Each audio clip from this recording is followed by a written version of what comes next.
Olá, seja bem-vindo ao Vitamina B. Eu sou Daiane Rocha e aqui eu quero te ajudar com doses rápidas e práticas a suplementar a sua fé do melhor alimento que existe, a Bíblia. Obrigada por ter clicado nesse link e se te abençoar, compartilhe com alguém. Agora, vamos para o shot de hoje. Você sabe quem você é? Romanos capítulo 9, no versículo 20, o apóstolo Paulo faz uma pergunta interessante. Ele diz: quem é você, mero ser humano, para objetar Deus? O que foi formado pode dizer a quem o formou: por que me fizeste desse modo? Ou o oleiro não tem direito de fazer da mesma massa de barro um recipiente para uso honroso e outro para uso desonroso? Certamente você, assim como eu, em algum momento da sua vida, já se perguntou isso. Por que me fizeste desse modo? Fato é que a maioria de nós tem um problema com aceitação. E aí eu já vou para a primeira pergunta de hoje. Por que questionamos tanto a forma que fomos criados?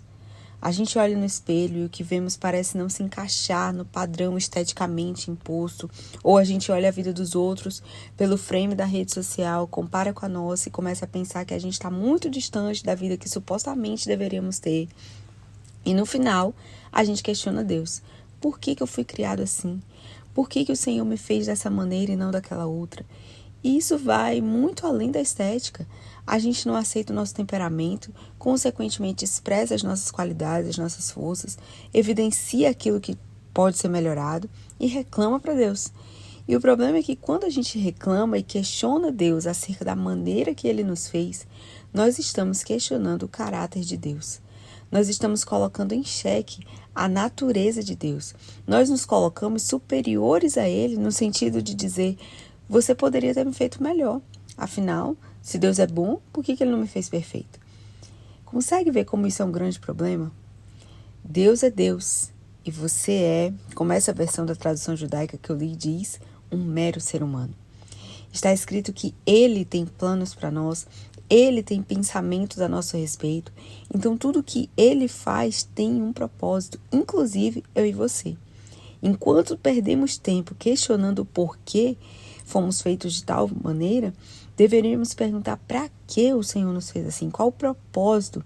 Saber o que o Senhor tinha em mente quando nos criou nos fará enxergar nós mesmos com mais graça. E isso pode mudar o curso da nossa vida. E o texto de Paulo continua. Ele diz: e se Deus, ainda que tivesse desejoso de demonstrar sua ira e tornar conhecido o seu poder, suportou com paciência as pessoas merecedoras de punição, prontas para a destruição? E aí eu vou para a segunda pergunta de hoje. Você suporta quem não merece ou a sua paciência é seletiva? Deus, mesmo com vontade de mostrar sua ira, suportou com paciência quem não merecia. Nós oramos e dizemos que queremos ser parecidos com Jesus, mas com frequência nós falhamos nisso. Eu digo nós porque eu me incluo aqui. Nós não suportamos com paciência as pessoas. Na realidade, quando estamos com vontade de mostrar nossa raiva e insatisfação, a gente faz questão de mostrar. A gente não se controla, a gente não se domina e a gente ainda justifica a nossa falta de domínio próprio com: fulano não merece, ou você não sabe o que ele fez. Nós não podemos ser cristãos com paciência seletiva. Pelo contrário, a Bíblia condena isso. Jesus mesmo disse: se vocês fizerem bem somente àqueles que vos fazem bem, o que tem de extraordinário nisso? Que crédito tem nisso? Até os pecadores procedem assim. O real desafio de viver como Jesus é aprender a ser humilde o suficiente a ponto de amar quem não merece, ser paciente o suficiente para suportar uns aos outros em amor e fazer tudo o que está ao nosso alcance para preservar a unidade e a paz. É isso que está escrito em Efésios capítulo 4. E a terceira pergunta é: você sabe quem você é? Na verdade, eu comecei com essa pergunta, né? Assim como o apóstolo Paulo também começou dizendo: quem é você? Mas ele termina respondendo a pergunta.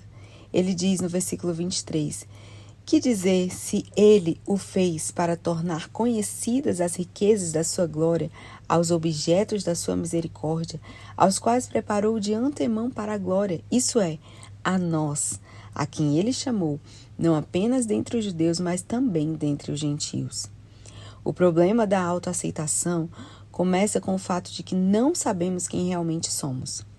Clareza e convicção de identidade é crucial para ter uma vida plena.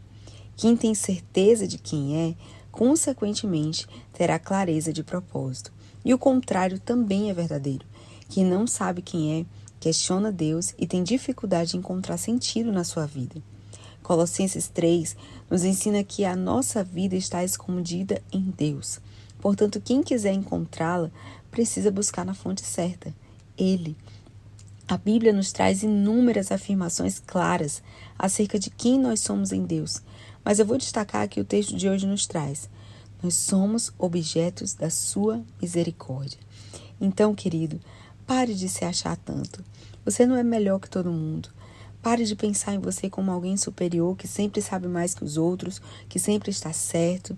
Você é apenas alvo da misericórdia divina. Não é sobre você, é sobre a graça de Deus que te alcançou. A falta de identidade, ela tem duas nuances. Ou ela te faz ver inferior, insuficiente e incapaz, ou te faz ver você mesmo como superior, empoderado, e isso é uma semente para o orgulho. Já a identidade te diz exatamente quem você é. Você não precisa se comparar ou competir, você precisa apenas ser quem Deus te criou para ser. Nunca esqueça que tudo que Deus faz é com um objetivo: tornar a sua glória conhecida para nós. Ele nos chamou para conhecê-lo.